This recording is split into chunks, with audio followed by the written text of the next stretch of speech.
Olá pessoal, nono ano.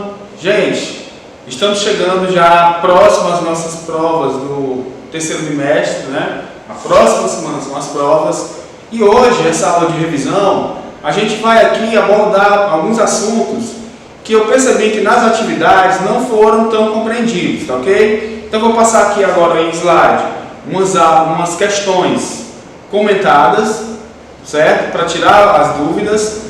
Logo em seguida eu passo uma atividade e vocês ainda terão a opção da gente conversar no WhatsApp para tirar todas as dúvidas, tá ok? Não deixem de estudar, gente, para a prova na próxima semana, tá ok? Porque ela é muito importante para o currículo de vocês. E já que nós estamos no finalzinho do ano, né? Principalmente agora, tá ok, pessoal? Quem ainda não fez atividades anteriores, cuida, né? Para ficar tudo ok e a gente não ter pendências de nota, tá ok, gente? Um grande abraço para vocês, boa aula!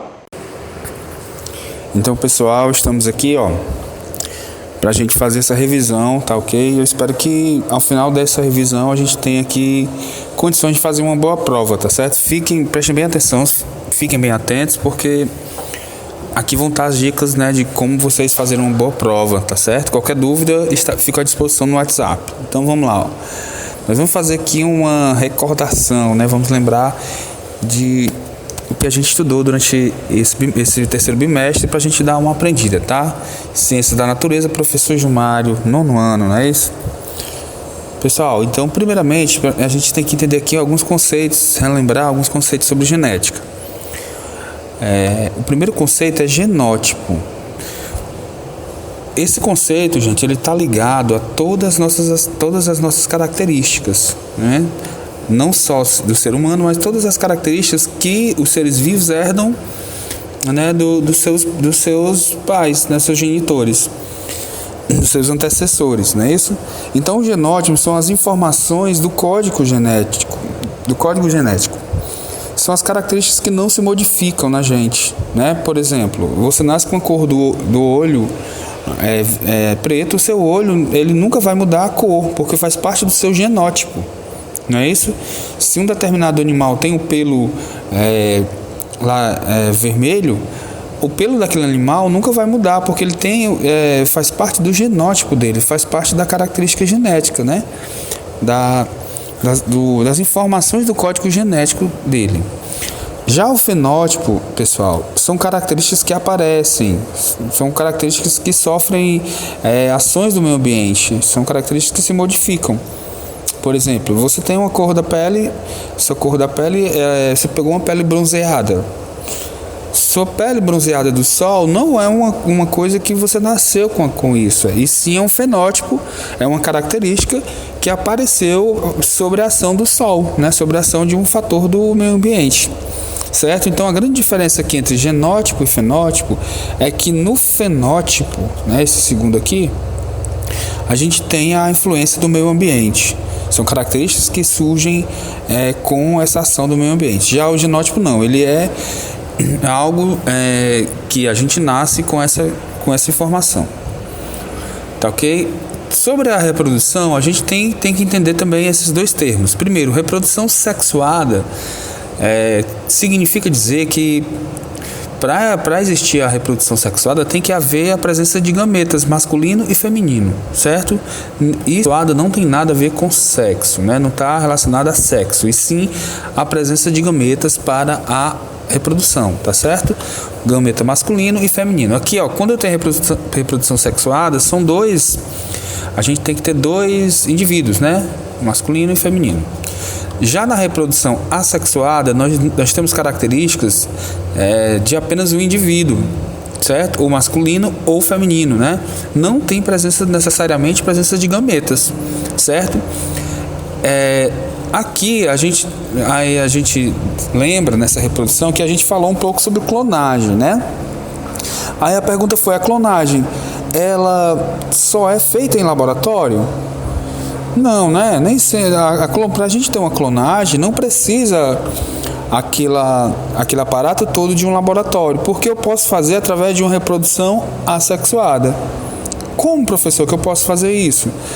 Por exemplo, gente, se eu tenho uma planta, tenho um indivíduo, uma planta, eu quebro um galho dessa planta e eu bota aquele galho da planta no chão, ele ali vai virar outra planta, certo? Só tem características dessa planta que eu plantei, só tem uma planta, não são duas, né? Não tem gameta nenhum, houve uma reprodução.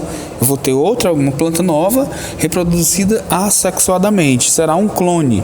O que é o clone, gente? O clone é um indivíduo com características iguais, semelhantes a um indivíduo ao outro. Isso é um clone, né? Se eu peguei uma planta e plantei um galho dela, aquele galho ele vai ter as características iguais à da planta anterior, a da planta que eu retirei o galho, tá certo? Então a clonagem eu posso fazer simplesmente em casa com a planta em que eu possa quebrar um galho e plantar, tá certo? Não necessariamente a clonagem em laboratório. Quando eu tenho uma clonagem em laboratório, eu vou mexer com células, né? com o núcleo da célula, então vou ter uma coisa mais processada, tá certo? Então, para fazer clonagem, eu posso fazer de uma forma assexuada, por meio, por exemplo, de uma planta, tá certo? Não necessariamente em laboratório. Pronto. Partindo desses conceitos, a gente viu alguns conceitos também sobre teorias evolucionistas. O que são as teorias evolucionistas? As teorias evolucionistas, gente, são teorias que foram criadas sobre a existência, né, e sobre a evolução dos seres vivos. Como foi que nós evoluímos? Como foi que a Terra hoje chegou ao ponto que chegou, com tantas plantas, tantos animais, né? Quais foram as teorias criadas para isso, né? Além da teoria religiosa, além da teoria espiritual. Aí eu tenho aqui, uma questão para a gente debater, tá certo? Primeiro a gente falou sobre alguns pensadores, né? E aí nessa questão aqui a gente vai tirar algumas dúvidas. Por exemplo, em muitas espécies de aves, as fêmeas escolhem seus parceiros, que são mais coloridos, exuberantes e saudáveis. Então, as fêmeas de alguns pássaros, né, de algumas aves, elas escolhem sempre o macho mais exuberante, mais colorido, mais saudável. Essa escolha acaba conduzindo à perpetuação do melhor conjunto gênico da espécie na adaptação aos meios de vida. Olha aí, gente, interessante, Essa escolha, a escolha da fêmea, da ave fêmea, pelo melhor macho, pelo mais bonito, pelo mais colorido, leva o quê? Leva a que os seus filhos, né, que o conjunto gênico da espécie seja diferente, seja também melhor. Os machos que nascerem desse casal de aves aqui vão ser machos também bem coloridos, né, com penas mais exuberantes, mais saudáveis, né? Então isso é o que garante a perpetuação das características gênicas. Aí continuando, o poder das fêmeas na escolha dos machos foi denominado por Darwin de...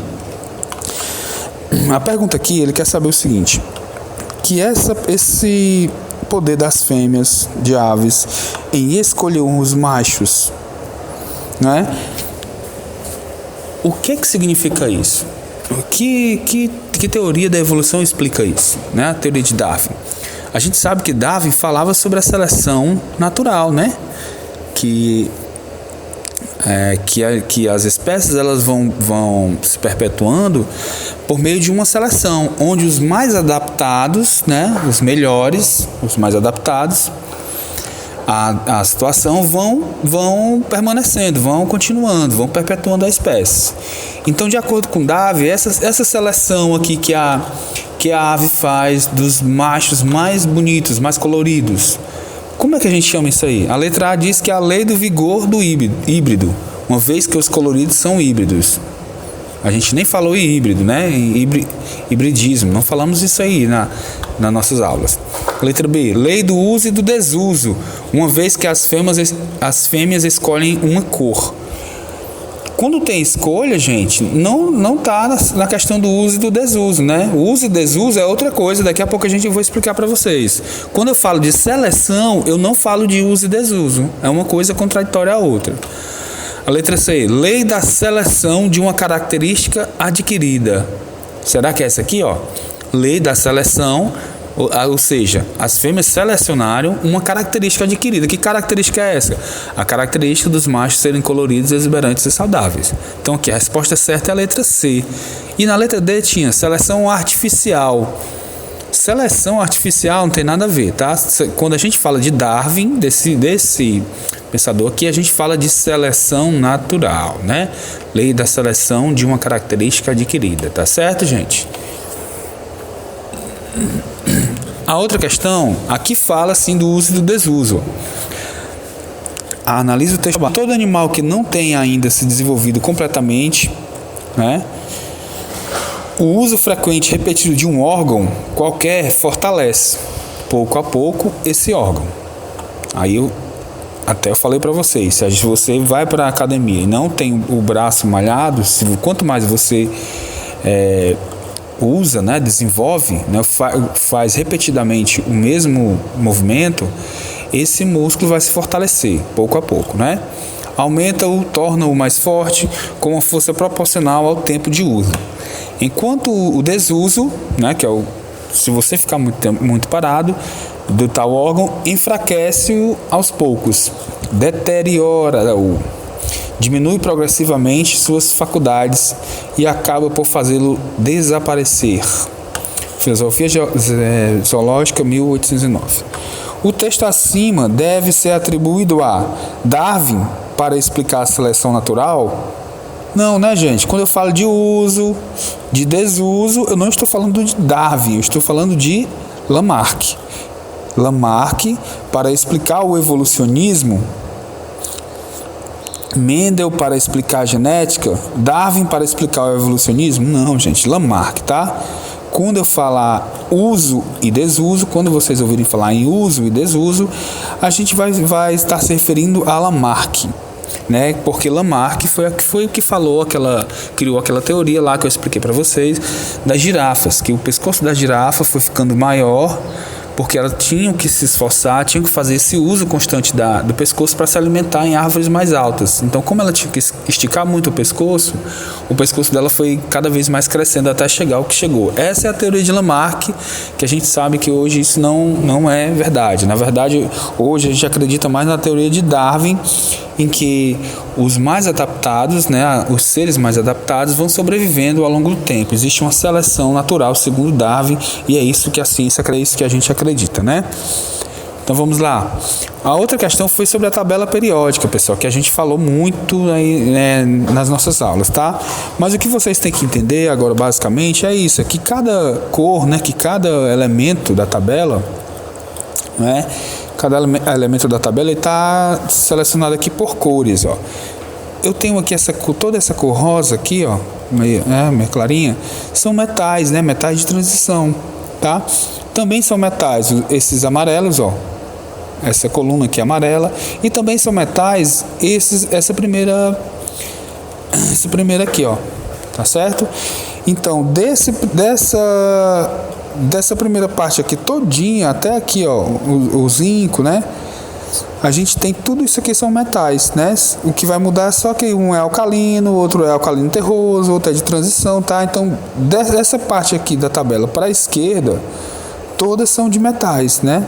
Metais, alcalinos de transição. Também aqui temos embaixo metais, né? Ó, tá certo? E os actinídeos que estão nessa linha aqui de baixo. Outros metais estão aqui na cor azul, essa partezinha aqui, ó. Alguns tipos de metais. Eu tenho aqui o alumínio, né? Venho aqui, ó. Os não metais eu tenho aqui, ó.